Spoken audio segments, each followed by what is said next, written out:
আসসালামু আলাইকুম রহমতুল্লাহ।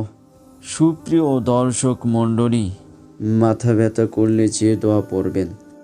মাথা ব্যথা অনেক যন্ত্রণাদায়ক রোগ। মাথা ব্যথার কারণে মানুষ স্বাভাবিক কাজকর্ম করতে পারে না। সুস্থ, সুন্দর ও আরামদায়ক জীবনযাপনে মাথা ব্যথা সহ সব ধরনের রোগ থেকে সুস্থ থাকা জরুরি। যারা মাইগ্রেন সহ বিভিন্ন কারণে মাথা ব্যথায় আক্রান্ত হন, তাদের জন্য এই ব্যথা থেকে মুক্তি পাওয়া অনেক জরুরি। কুরআনুল কারিমে মাথা ব্যথায় রয়েছে আমল ও দোয়া। দর্শকদের জন্য দোয়াটি তুলে ধরা হলো। লা ইউসাদ্দাউনা আনহা ওয়া লা ইউনজিফুন।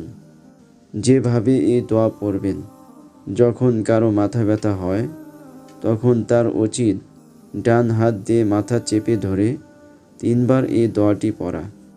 আল্লাহ তাআলা মানুষকে, মাথা ব্যথায় আক্রান্ত ব্যক্তিকে এ দোয়ার আমলে যুক্ত থাকার তৌফিক দান করুন। কুরআনি আমলের মাধ্যমে সব ধরনের অসুস্থতা থেকে হেফাজত করুন, আমিন। আমলের ভিডিও পেতে চ্যানেলটি সাবস্ক্রাইব করুন। ভিডিওটি ভালো লাগলে শেয়ার করুন। নিজে জানুন এবং অন্যকে জানার সুযোগ করে দিন। ভিডিওতে লাইক দিতে ভুলবেন না। জাযাকাল্লাহ।